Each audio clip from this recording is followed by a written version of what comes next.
Aimee Allison, even better take. So glad to have you with us. We are speaking just a day after what used to be called Election Day, but this year more than ever, we're reminded that our elections are not about one day, 1 week, or even 1 month. You have been working all out all year and longer.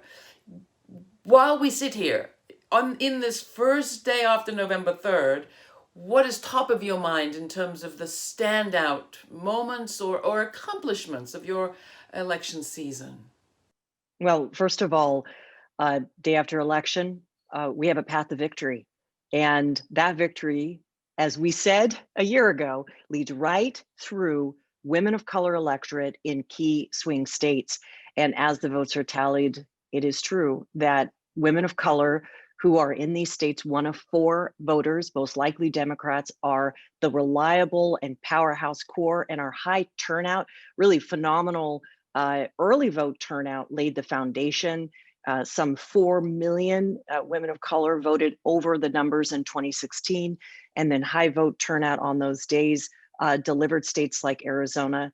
And not only that, right now, we also said we didn't want to focus only on the White House, that we had to focus down ballot because in 2020, we saw an historic number of women of color running for congressional seats, state and local offices. And so, we not only sent back the squad, Alexandria Ocasio-Cortez and Ilhan Omar and Rashida Tlaib and Deb Haaland, but we also expanded it. Teresa Leger Fernandez joins out of New Mexico. Cori Bush, first Black woman to represent Missouri.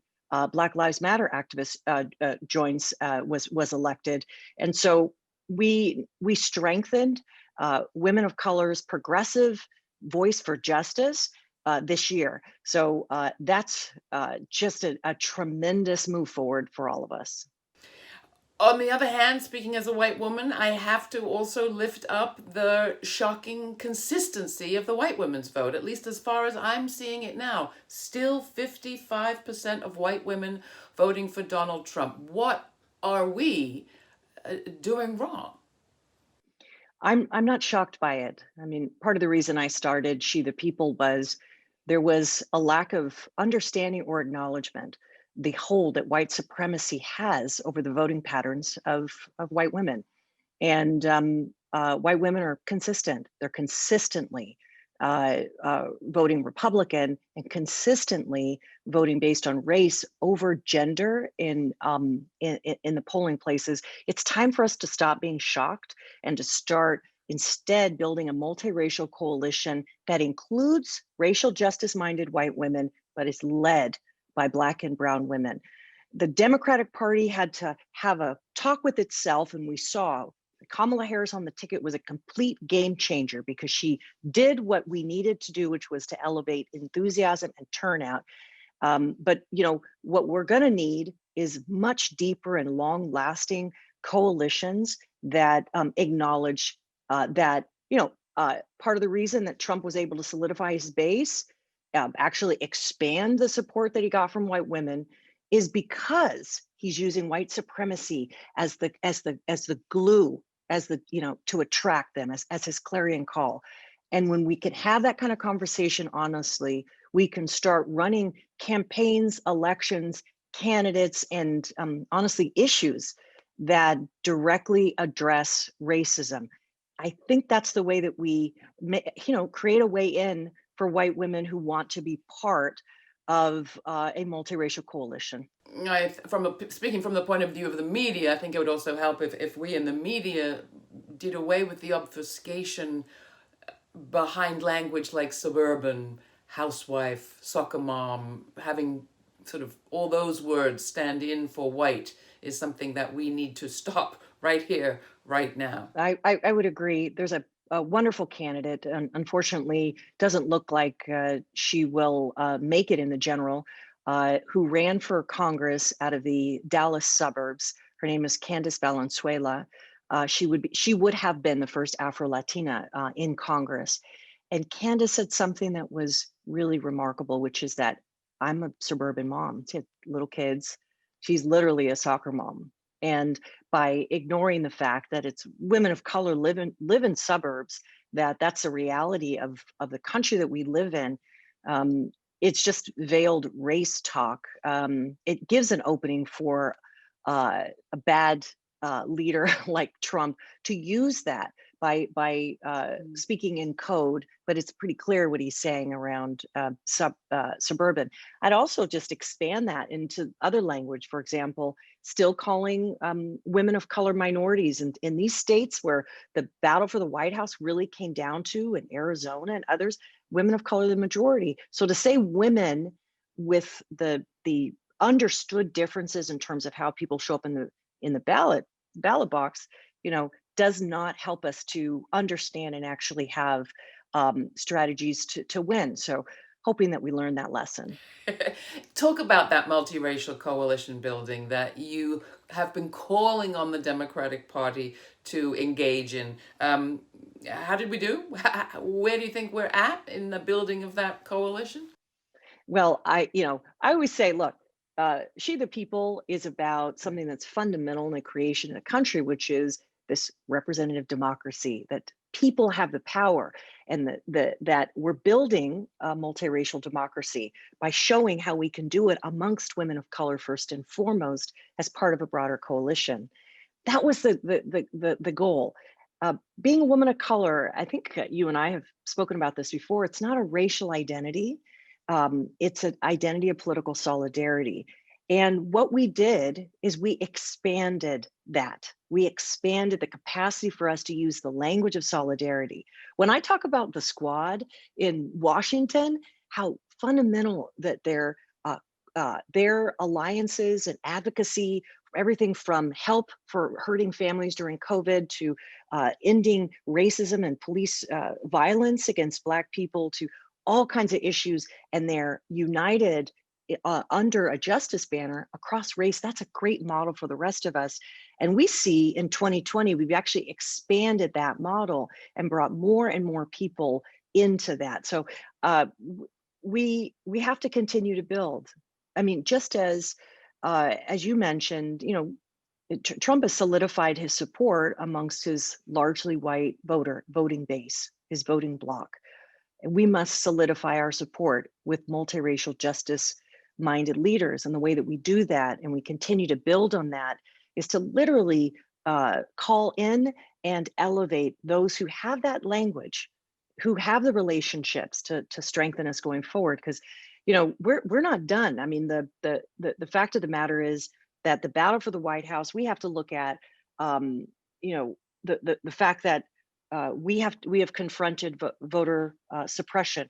We're dealing with disinformation and a president and a whole party that's willing to use what they can or in the courts, their influence in order to continue a system that puts them above everybody else. And so we have a lot of a big battle.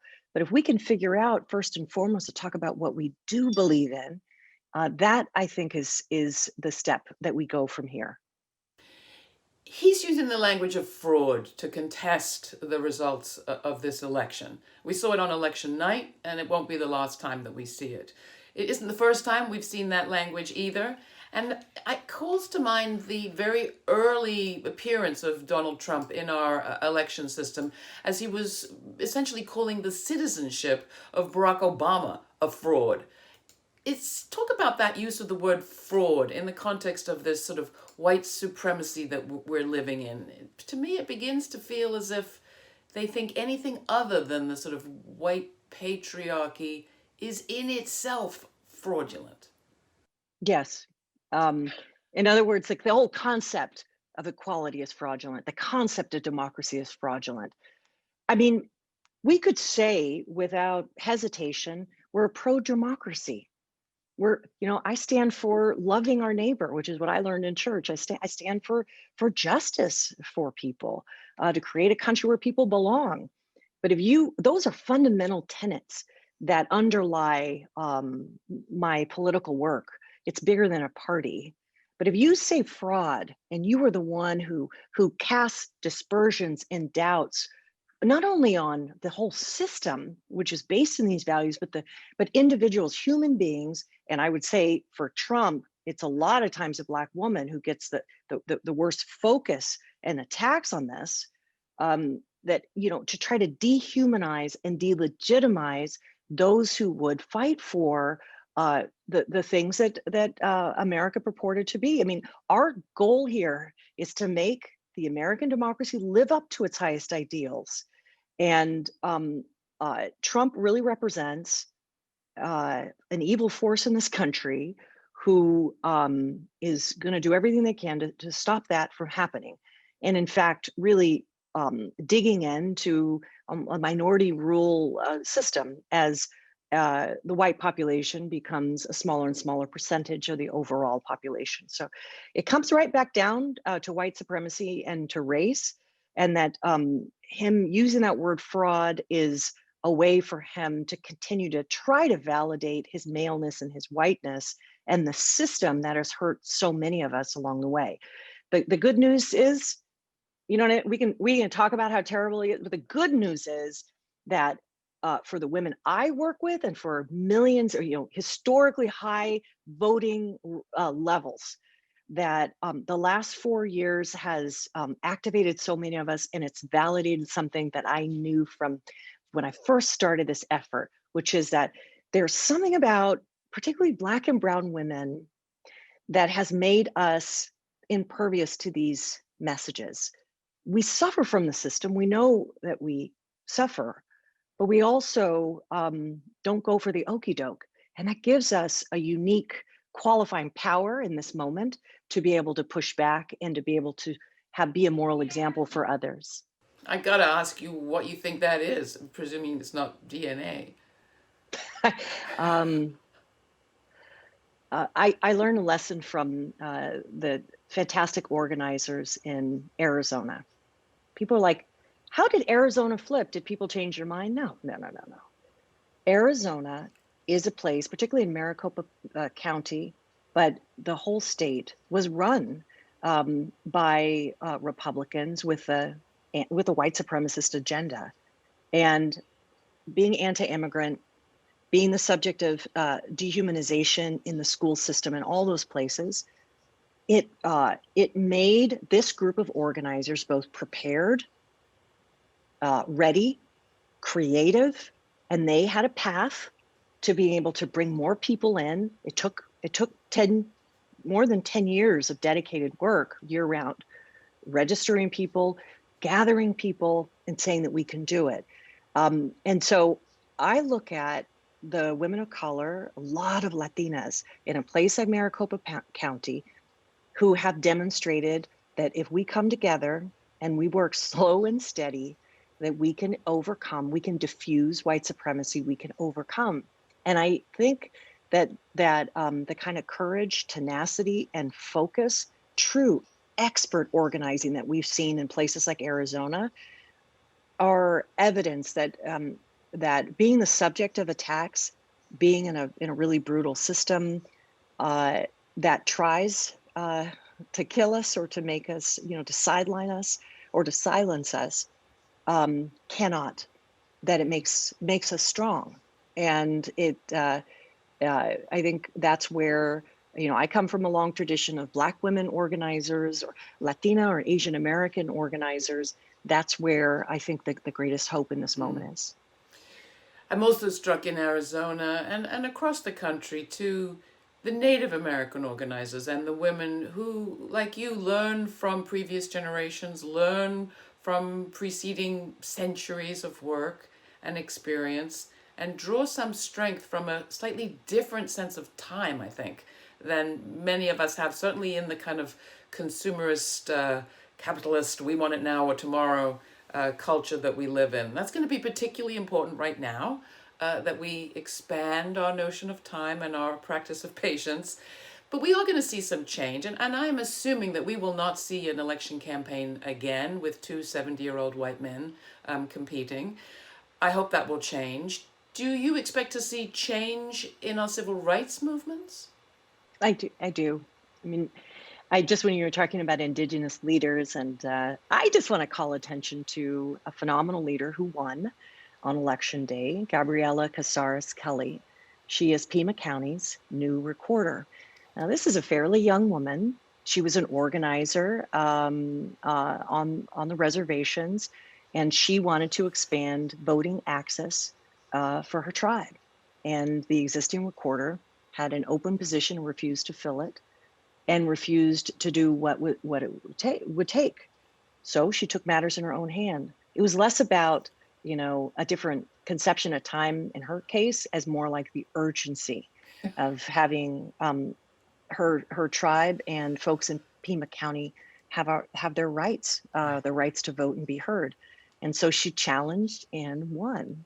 And now she's in a position to make sure that voting machines are where the folks in her tribe and others down in southern Arizona are available. She can protect the rights of people. And she's an example of an Indigenous leader who is not waiting around. She is amazing. I'm so very proud of her. Well, there is certainly such a thing as waiting way too long. But I think we can see a new generation coming up. Last question for you. As we go through the next few weeks, as people figure out their feelings and dust themselves off and decide what happens next, what do you have in the way of advice for them, suggestions? And I often ask people on the show to answer the question, what do you think is the story the future will tell of this moment? I think the story is how the most maligned, uh, least powerful people in this country banded together, showed their power to lead the country forward. And that's women of color.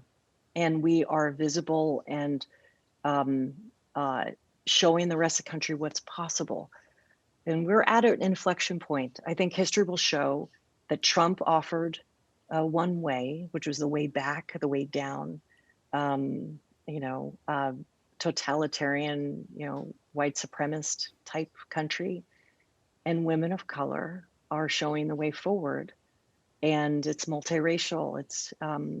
It's beautiful, and that's that moment that we can be proud of. Elections don't define who we are as a country or as a people. Movements do. And so we will understand all the dynamics, once the census comes out and all the votes have been counted, who showed up and how they voted, and what we won, both on issues and for people. But the thing to understand is that despite the terrible last 4 years and the relentless 2020, that there are those among us who still believe and who will still work past Election Day, keeping the movement forward. And that's what keeps me going. It is truly my life work to uplift and to continue to do my part to make sure that those courageous and very clear-eyed, focused women of color get to do what they do best. Aimee Allison of She the People, thank you so much. Thank you for having me.